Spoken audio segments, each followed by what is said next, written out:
नमस्कार, मैं शीतल शर्मा और आप देख रहे हैं हमारा खास कार्यक्रम बात भारत की।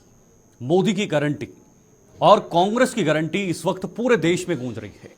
जम्मू कश्मीर के अंदर पिछले कुछ दिनों से रैलियों के जरिए गारंटी को पूरा करने का जो दावा है वो भी बीजेपी की तरफ से किया जा रहा है। आज प्रधानमंत्री मोदी जम्मू के दौरे पर रहे। जम्मू के उधमपुर डोडा कठवा सीट पर प्रधानमंत्री मोदी ने डॉक्टर जितेंद्र सिंह की सीट पर जो है उनके समर्थन में आज विशाल जनसभा को संबोधित किया।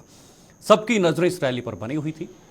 प्रधानमंत्री मोदी ने इस रैली के जरिए, संबोधन के जरिए विपक्ष पर जमकर निशाना साधा, चाहे वो कांग्रेस हो या जम्मू कश्मीर के क्षेत्रीय दल हो, जिनमें पीडीपी, नेशनल कॉन्फ्रेंस हो या बाकी अन्य दल हो। प्रधानमंत्री मोदी ने कहा कि ये सभी अपने परिवार के बारे में सोचते हैं, अपने परिवार के हित में सोचते हैं, ना कि जनता के हित में सोचते हैं। और क्या कुछ कहा प्रधानमंत्री मोदी ने, पहले आपको वो सुनाते हैं, उसके बाद आज इस खास चर्चा पर जो है वो हम शुरुआत करेंगे। फिलहाल सुनिए पीएम मोदी ने क्या कुछ कहा है। दशकों बाद ये पहला चुनाव है जब आतंकवाद, अलगाववाद,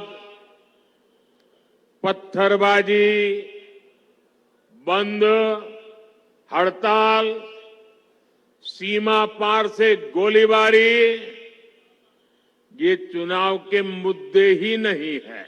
लेकिन कांग्रेस, नेशनल कॉन्फ्रेंस, पीडीपी और बाकी सारे दल जम्मू कश्मीर को फिर उन पुराने दिनों की तरफ ले जाना चाहते हैं। इन परिवार चलित पार्टियों ने, परिवार के द्वारा ही चलने वाली पार्टियों ने जम्मू कश्मीर का जितना नुकसान किया उतना नुकसान किसी ने नहीं किया है। यहां तो पॉलिटिकल पार्टियां मतलब of the family, by the family, for the family. Jammu Kashmir में 370 की ऐसी दीवार बना दी थी कि जम्मू कश्मीर के लोग बाहर नहीं झोंक सकते थे और बाहर वाला जम्मू कश्मीर की तरफ नहीं झोंक सकता था। और ऐसा भ्रम बना के रखा था कि बस उनकी जिंदगी ये 370 है तभी बचेगी। ऐसा झूठ चलाया, ऐसा झूठ चलाया। आपके आशीर्वाद से मोदी ने 370 की दीवार गिरा दी। साथियों, कांग्रेस और इंडी गठबंधन के लोगों को देश के ज्यादातर लोगों की भावनाओं की कोई परवाह नहीं है। इन्हें लोगों की भावनाओं से खिलवाड़ करने में मजा आता है। ये लोग सावन में एक सजायाफ्ता, जो सजा कोर्ट ने जिसको सजा की है, जो जमानत पर है, ऐसे एक मुजरिम के घर जाके सावन के महीने में मटन बनाने का मौज ले रहे हैं। इतना ही नहीं, उसका वीडियो बना करके देश के लोगों को चिढ़ाने का काम करते हैं। चलिए, हमारे गेस्ट जो आज के मेहमान हैं वो हमारे साथ जुड़ चुके हैं। एक एक करके उनके पास चलते हैं। सबसे पहले प्रदीप सिंह बीजेपी नेता हैं, हमारे साथ जुड़ चुके हैं। जावेद अंसारी जी हैं, कांग्रेस प्रवक्ता, वो भी हमारे साथ बने हुए हैं। और दिनेश सिंह जी हैं, राजनीतिक विश्लेषक हैं, फिलहाल वो भी हमारे साथ जुड़ गए हैं। जावेद जी, पहले आपके साथ शुरुआत करना चाहूँगा। पहले तो बहुत बहुत स्वागत है आप तीनों का हमारे साथ जुड़ने के लिए और समय देने के लिए। जावेद जी, आपसे मेरा सवाल रहेगा, आपने सुना प्रधानमंत्री मोदी ने क्या कुछ कहा है। खास तौर पर कांग्रेस और पूरे विपक्ष पर इंडिया अलायंस की बात करें तो उन्हें देश की परवाह नहीं है, उन्हें किसी की परवाह नहीं है, किसी की फिक्र नहीं है। और तो और जो अभी हाईलाइटेड मुद्दे पूरे देश में देखने को मिल रहे हैं, चाहे वो मटन का हो या मछली का हो, उस पर भी सीधे सीधे प्रहार किया है। जावेद जी। देखिए, हंसी आती है जब प्रधानमंत्री ऐसी बात करते हैं, क्योंकि अब सवाल जो है वो जनता पूछ रही है। जम्मू कश्मीर में उन्होंने रैली की उधमपुर में, लद्दाख के लोग पूछ रहे हैं, भाई आपके घोषणा पत्र में लिखा है कि शेड्यूल 6 में लद्दाख को डालोगे, स्टेटहुड दोगे, उसका क्या हुआ? कश्मीर, जम्मू कश्मीर के लोग पूछ रहे हैं 29% बेरोजगारी दर क्यों है? और जम्मू कश्मीर के लोग प्रधानमंत्री जी से पूछ रहे हैं कि आपने 2015 में 80,000 करोड़ की घोषणा की थी कि पैकेज दे दिया है, वो कहां है? जम्मू कश्मीर के लोग पूछ रहे हैं। और प्रधानमंत्री जी ने यह भी कहा कि अब गोलीबारी नहीं होती है, पत्थरबाजी नहीं होती है, आतंकवाद नहीं होता। बहुत बधाई, बहुत बढ़िया। लेकिन आपकी सरकार राज्यसभा में कहती है कि 2018 से 2023 तक 319 जवान हमारे शहीद हुए। तो वो कैसे शहीद हो गए? पुलवामा की घटना हुई जिसमें 40 से ज्यादा जवान शहीद हुए थे और 400 किलो 300 किलो आरडीएक्स लेके गाड़ी घूम रही थी, उसका क्या हुआ? कितने पकड़े गए? 5 साल हो गए, 4 साल हो गए? कुछ बता दीजिए। लोग पूछ रहे हैं प्रधानमंत्री जी मटन और चिकन और फिश की जने क्या क्या बातें कर रहे हैं। मुद्दे भटकाने का काम भारतीय जनता पार्टी का है। और जम्मू कश्मीर के लोग ये भी पूछ रहे हैं कि 2014 में आखिरी चुनाव हुआ था असेंबली का और 10 साल हो गए हैं, लोकसभा का चुनाव हो रहा है, तो क्यों नहीं हो रहा है? तो शायद जावेद जी आपने शायद ध्यान से नहीं सुना, हो चुका है। जावेद जी शायद आपने ध्यान से नहीं सुना होगा। उन्होंने चुनाव पर भी बात की है, विधानसभा के चुनाव पर, और सुप्रीम कोर्ट ने भी कहा है कि जल्द से जल्द चुनाव करवाए जाए। सितंबर तक ये जो समय सीमा है वो तय की गई है। दूसरी बात, जो वो तो सरकार ने एफिडेविट दिया है, जो राज्य का दर्जा है उस पर सुप्रीम कोर्ट में सरकार ने एफिडेविट दिया है, लेकिन इलेक्शन कमीशन ने तो 2022 में ही परिसीमन पूरा कर दिया था। तो सरकार की तरफ से देरी क्यों है? और दूसरा, जनवरी में ही निकाय चुनाव और पंचायतों के चुनाव का जो टेन्यूर होता है वो खत्म हो गया, क्यों नहीं चुनाव हो रहे हैं? और दूसरा, इनसे मैं कहना चाहूंगा, प्रधानमंत्री जी कह रहे हैं कि हमें देश की चिंता नहीं है। मणिपुर इसी देश में है या दूसरे देश में? ये बता दो। 1.5 साल से चल रहा है, वो 200 से ज्यादा हत्याएं हो चुकी है, बता दो। और लद्दाख के लोग क्यों धरना दे रहे हैं वहां पे? क्यों जा रहे हैं वहां पे बॉर्डर पर कि हमारी जमीन जो है चाइना ने छीन ली? क्यों पीएलए और भारतीय सेना के बीच 20 राउंड की वार्ता फेल हो गई? बता दे प्रधानमंत्री जी, किस बात की वार्ता फेल हो रही है?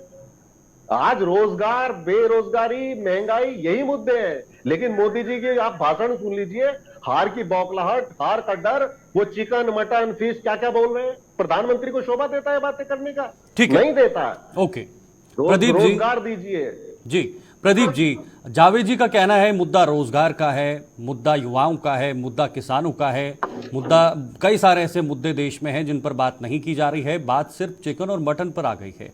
प्रधानमंत्री होकर इस तरह की बातें करना क्या शोभा देता है? ये कांग्रेस का कहना है। सर, शोभा तो ये भी नहीं देता था जब कांग्रेस की सरकार थी, तो राहुल जी का दुश्मन मुल्कों के साथ गुपचुप समझौता करना ये भी शोभा नहीं देता।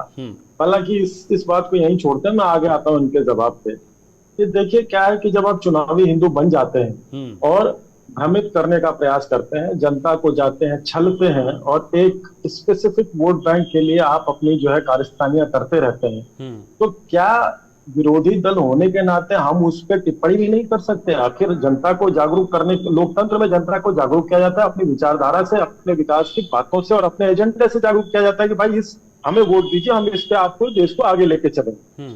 अब अगर कांग्रेस जो है विवेक शून्य हो गई है, उनके एजेंडा में कोई दम नहीं रहा है, जनता उनको नकार रही है, तो देखिए क्या है कि ज्यादा सीधे सीधे अगर ये कहा जाए कि तो कांग्रेस अपने जो है उन लोगों को खो चुकी है जो कि उनको सही राह दिखा सके। प्रदीप जी, कौन क्या खाता है? प्रदीप जी, कौन क्या खाता है, कब क्या खाता है, उस पर तो आपत्ति नहीं होनी चाहिए। निश्चित तौर पे नहीं होनी चाहिए, लेकिन राहुल जी जब जनेऊ ऊपर पहन करके जाएंगे और फिर बहुत ज्यादा बहुसंख्यक, इस देश के बहुसंख्यक सावन आदि ऐसे अवसरों पे मांसाहार का प्रयोग करने से बचते हैं या धार्मिक तौर पे वो नहीं करते हैं, वहीं राहुल जी जब मंदिर में जाएंगे और उसी सावन के महीने में मटन खा के घुसेंगे तो क्या हम उसका आपत्ति भी ना करें? हमारी देखिए, सभी स्वतंत्र हैं अपने अपने धर्मों के लिए यहाँ पे। तो किसी को 1 2 किलो ज्यादा स्वतंत्रता मिले और किसी की 1 किलो भी स्वतंत्रता ना मिले तो ऐसे थोड़ी चलेगा। तो राहुल गांधी जी जब 5 5 10 10 किलो भटक के जाएंगे तो उस पर प्रोटेस्ट तो होगा ही होगा, उस पर आपत्ति तो होगी। ठीक है। तो निश्चित तौर पर राहुल गांधी जी इनके सबसे बड़े नेता है, तो उन्हीं को टारगेट किया जाएगा ना। उन्हीं कोई भी विपक्ष में हो या विपक्ष में हो। और अगर आप जो है सारा क्रेडिट मुखिया होने के नाते ले जा रहे हैं, आपकी पार्टी के बड़े नेता अपने आप को कहलवा रहे अपने कार्यकर्ताओं द्वारा, तो भाई शील्ड भी आपकी ऐसा हर जगह नहीं होता है। भाई हम विरोधी दल हैं, हम तो आप पे निशाना साधेंगे ही साधेंगे। अब आप जनता को कैसे मनाते हैं, हमारे काउंटर को रिकाउंटर करके आप कैसे करते हैं, ये आपकी विवेकशीलता है। ओके, ठीक है। दिनेश जी, आपके पास आना चाहूंगा। आपने दोनों की बातें सुनी और मैं चाहूंगा कि आप उनका भी एनालाइज करेंगे। और प्रधानमंत्री मोदी ने आज बहुत ही महत्वपूर्ण बातें कही हैं उधमपुर रैली में। उन्होंने ये तक कहा है कि आतंकवाद हो, पत्थरबाजी हो, जम्मू कश्मीर की शांति हो, धारा 370 हो या फिर राम मंदिर का मुद्दा हो, ये जितने भी मुद्दे हैं ये चुनावी मुद्दे नहीं थे। दिनेश जी नमस्कार शीतल जी, आपको, प्रदीप जी को, जावेद जी को और दर्शकों को मेरा नमस्कार जी। देखिए, जैसे कि मैंने दोनों को सुना, अपने तरीके दोनों ने अपने अपने तर्क के हिसाब से अपनी अपनी बातें ठीक से रखी, पार्टी लाइन के हिसाब से रखी, वो चीज अलग है। लेकिन देखिए, इसमें दो राय नहीं है कि जैसे आज का जो कश्मीर है उसमें और आज से 10 साल पहले का, 5 साल पहले का जो कश्मीर था उसमें जमीन आसमान का अंतर है। जैसे हमें पत्थरबाजी की बात की मुद्दा हो या ना हो, लेकिन देखिए अमन चैन जो है उसके रास्ते पे वहां की जो आवाम है वो चलना चाहती है। और इसमें सभी पार्टियों को जो है शीतल जी अपने तरीके से उनको ध्यान रखना पड़ेगा। इसमें कोई भाजपा कांग्रेस नहीं करना चाहिए। और मैं यही चाहूंगा और आप भी चाहते हैं, सभी जो अमन पसंद जो नागरिक हैं वो सब यही चाहते हैं कि कश्मीर के अंदर दोबारा जो है पहले ऐसी जैसे कि अपने व्यवस्था जैसे बनती जा रही है। और G20 की जैसे कि जब मीटिंग वहां पर की गई तो उस वक्त भी हमने देखा कि अपने तरीके से और काफी ज्यादा लोगों को एक तरह से उत्साह बढ़ा और लोगों के बीच में विश्वास जमा कि भाई ठीक है, सिक्योरिटी के बीच में सही कुछ सही, लेकिन अपने तरीके से एक अमन चैन व्यवस्था के रास्ते में और एक नया मील का पत्थर साबित हुआ। उसका जैसे कि टूरिज्म जो है वो बढ़ने के उसमें जैसे कि पहले से फिगर्स काफी अच्छे आ रहे हैं और लोगों का आना जाना काफी ज्यादा वहां पर चल रहा है। तो उसके साथ में उसमें दो राय नहीं है।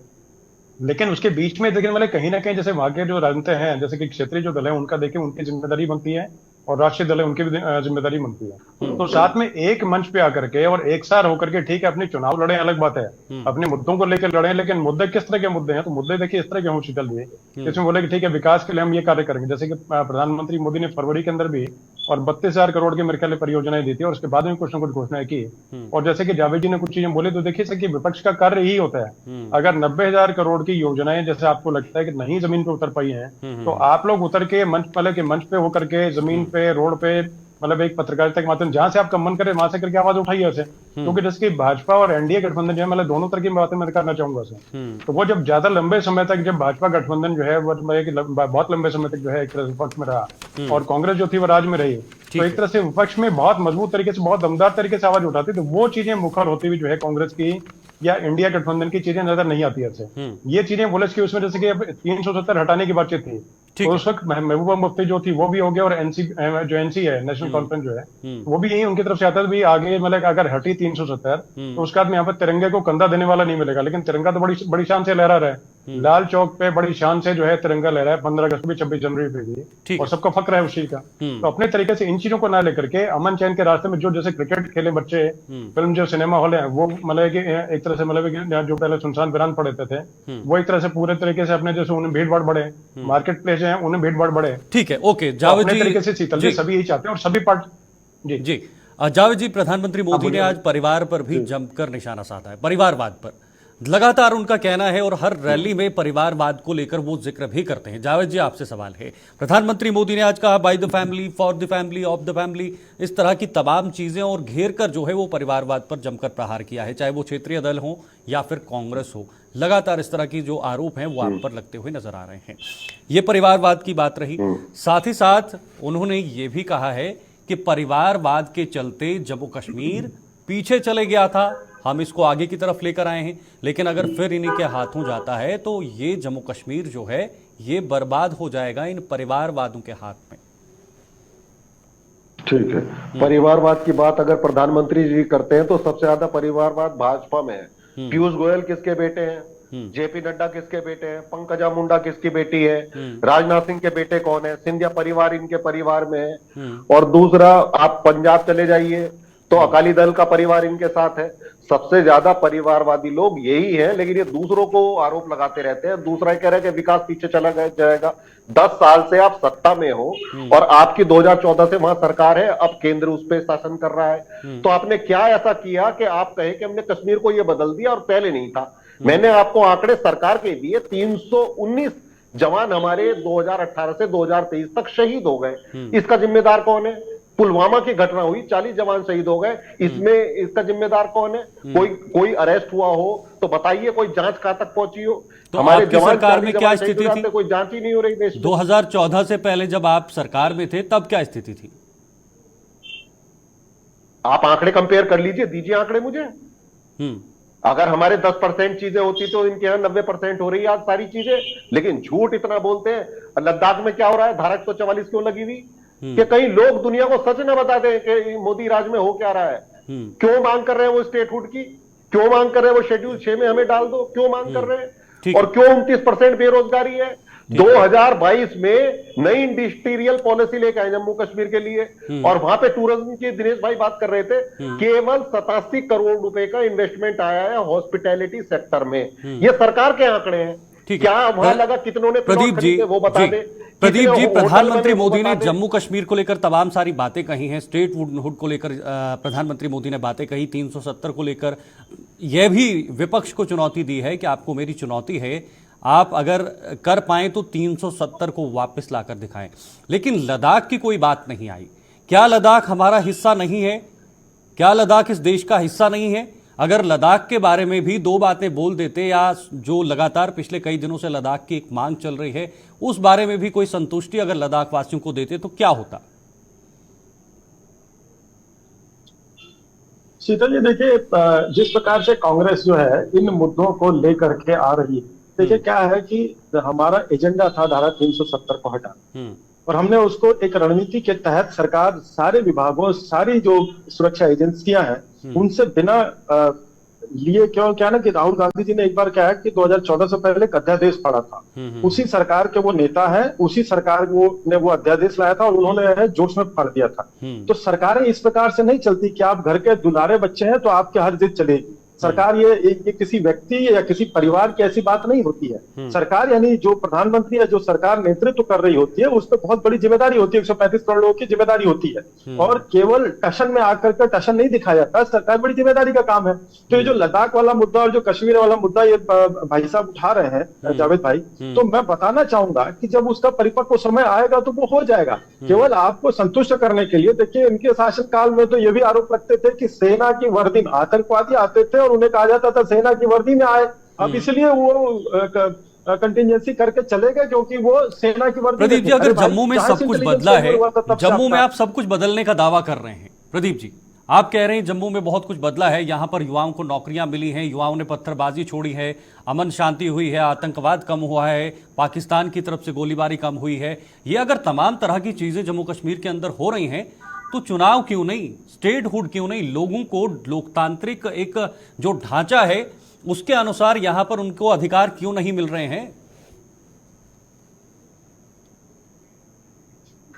शीतल जी, थोड़ा सा अभी देखिए क्या है कि तो अभी तो निषेधाज्ञा लागू हो चुकी है और सरकार अपने स्तर से, या जिसको बोले कि अपने प्रोटोकॉल, या यूं कहें कि सारी एजेंसियों से बातचीत करने के बाद जो चल रही थी, केवल संतुष्ट करने के लिए किसी को या विपक्ष को संतुष्ट करने के लिए सरकारें नहीं चलती हैं। निश्चित तौर पर सदन में जब चर्चा होती है तो विपक्ष एक अहम भूमिका होती है, लेकिन सरकार में बैठे लोग जिनको की बहुमत प्राप्त है, जनता जनार्दन ने उनको अपना बहुमत दिया है, वो अपने विवेक से और सभी एजेंसियों को ध्यान में रख करके, मैं इस पर ज्यादा नहीं कुछ बोलना चाहूंगा क्योंकि केवल जवाब देना इसलिए नहीं, बहुत से कारण होते हैं। सुरक्षा उसमें सर्वोपरि होता है, सर्वप्रथम। अभी तक कुछ दिन पहले टारगेटेड किलिंग प्रारंभ हुई थी जम्मू कश्मीर में, और उसको जो है अगर सरकार बार बार उठाए या इस पे मामला उठाया जाए तो हो सकता है लोगों के जीवन के साथ समय नहीं है मेरे पास। जावेद जी आपसे जवाब चाहूंगा। ठीक है, समय थोड़ा कम है, प्रदीप जी रोकना चाहूंगा, माफी चाहूंगा। जावेद जी जवाब दीजिएगा प्रदीप जी, मैं यही कहना चाहूंगा, इनके घोषणा पत्र में आप इनसे पढ़वा लीजिए, इनके घोषणा पत्र में कि शेड्यूल 6 में डालेंगे लद्दाख को और स्टेटहुड देंगे, और गृह मंत्री ने ही बयान दिया संसद में कि हम जल्द से जल्द स्टेटहुड देंगे जम्मू एंड कश्मीर को। तो क्यों नहीं देते हो आप? जब सब चीजें नॉर्मल है, विकास हो रहा है, इन्वेस्टमेंट हो रहा है और हर आदमी को पकड़ पकड़ के नौकरी दे रहे हो आप, तो फिर इलेक्शन जब लोकसभा हो सकता है तो विधानसभा का क्यों नहीं हो सकता, पंचायतों का क्यों नहीं हो सकता, नगर निकाय का क्यों नहीं हो सकता? भाई ये केवल झूठ है, कोई जल्दी नहीं है, भाजपा और जल्दी ही मिलेगा, टेंशन मत लीजिए। 4 जून के बाद ये भी शुभ कार्य हो जाएगा। ठीक है, 4 जून तो आप पता लग आने जाएगा वाले कि नहीं हो, जाने वाले हो। 4 जून के बाद वो तो लोग तय कर पाएंगे 4 जून क्या देश होने के वाला अच्छे है, हम दिन तय आने नहीं कर वाले। पाएंगे। दिनेश जी, आखिरी समय आपके पास आऊंगा क्योंकि मेरे पास समय बहुत कम है। मैं ये समझना चाहूंगा, जम्मू कश्मीर में जिस तरह से प्रधानमंत्री मोदी की बात करें, योगी आदित्यनाथ की बात करें, जो बैक टू बैक रैलीज हुई 2 या 3 दिन के अंदर, क्या इन मुद्दों का प्रभाव या जम्मू कश्मीर में जो पिछले 10 सालों में बदला हुआ है, या धारा 370 हटी है, आतंकवाद कम हुआ है जो सरकार दावा कर रही है, क्या इस तरह के मुद्दों का प्रभाव देश की राजनीति पर या लोकसभा चुनाव पर पड़ता हुआ दिखाई दे सकता है? बिल्कुल शीतल जी, बिल्कुल पड़ेगा, क्योंकि देखिए थे कि जम्मू कश्मीर जो है देश का अभिन्न हिस्सा है। तो यहाँ का जो असर है सारे कश्मीर से लेकर कन्याकुमारी तक हर चीज का असर देखिए पड़ता है। और दूसरा देखिए, रैली जब पड़ी तो एक तरह से लोकप्रियता दोनों की काफी है, जैसे कि योगी आदित्यनाथ की बोले चाहे मोदी जी की बोले, तो काफी ज्यादा लोकप्रियता। और पहले से क्या अमन चैन की जैसे बातचीत चली, बीच में थोड़ा रुक गया था मैं, तो उसमें देखिए जैसे कि सिविलियंस पे जो पहले से जो घटनाएं जो से होती थी, मतलब पत्थरबाजी की आपने जो बोले हैं, या सेना पे जवानों पे पत्थरबाजी घटना होती थी, उसमें देखिए अभी और पहले में और अब में कितना फर्क पड़ा है उसको देखा जाए। दूसरा देखिए, जैसे पहले से जो मतलब जैसे टूरिस्ट वहां जाते थे, तो एक तरह से कुछ लोगों ने स्वयं, जैसे कि मैं खुद जानता हूँ, जिनको कि डल झील के पास में और उनको गन पॉइंट पकड़ लिया गया, पकड़ के मतलब एक धमकाने के लिए, कुछ करने के लिए चीज हो गई। लेकिन अब इस वक्त जो है सिक्योरिटी फोर्सेस की प्रेजेंस के साथ बोले, अन्य चीज बोले हैं। और पहले से देखिए माइनिंग की, जैसे मैं खुद 2-3 लोगों को जानता हूँ जिन्होंने माइनिंग की जो है वहां पर शुरुआत की और माइनिंग का कार्य कर रहे हैं, और अन्य चीजें कुछ हैं। तो देखिए कारोबार में बढ़ोतरी देखो, क्योंकि लोगों में पहले एक तरह से डर था। 370 जैसे कि हटने के बाद में धीरे धीरे करके कारोबार में बढ़ोतरी हो रही है। और जैसे जावेद स्वयं बोला कि ठीक है, इतना मतलब कि इन्वेस्टमेंट वहां पर गया है, तो देखिए स्नेश ने, मुझे लगता है कि बढ़ोतरी होगी। और हम लोग सभी दुआ ये करें कि अमन चैन किस तरीके से वहां पर बढ़े, और सभी पार्टीज की जिम्मेदारी ये बनती है शीतल जी, ठीक है, कि सब मिलजुल के जो है और कश्मीर को आगे लेके जाने में और उसे मदद करें, जैसे कि देश जो है तरक्की करे, जम्मू कश्मीर तरक्की करे। ओके, बहुत बहुत शुक्रिया आप सभी का। प्रदीप जी आपका भी शुक्रिया, जावेद जी आपका भी शुक्रिया, दिनेश जी आपका भी बहुत बहुत शुक्रिया हमारे साथ जुड़ने के लिए, क्योंकि आज प्रधानमंत्री मोदी जम्मू के उधमपुर पहुंचे, जहां पर प्रधानमंत्री मोदी ने कई सारे मुद्दों पर विपक्ष पर जो है वो घेरा, विपक्ष को घेरा, जिसमें चाहे वो चिकन मटन वाली बात हो या फिर जम्मू कश्मीर के अनेकों मुद्दे हों। हालांकि प्रधानमंत्री मोदी ने अपने इस रैली के जरिए ये भी साफ किया कि चाहे वो आतंकवाद का मामला हो या फिर 370 हो, राम मंदिर हो, ये तमाम मुद्दे जो है ये चुनावी मुद्दे नहीं हैं, बल्कि ये पहले के ही मुद्दे हैं जिन्हें गारंटी लेकर हमने पूरा किया है। चलिए आज के लिए फिलहाल इतना ही, दीजिए इजाजत, नमस्कार।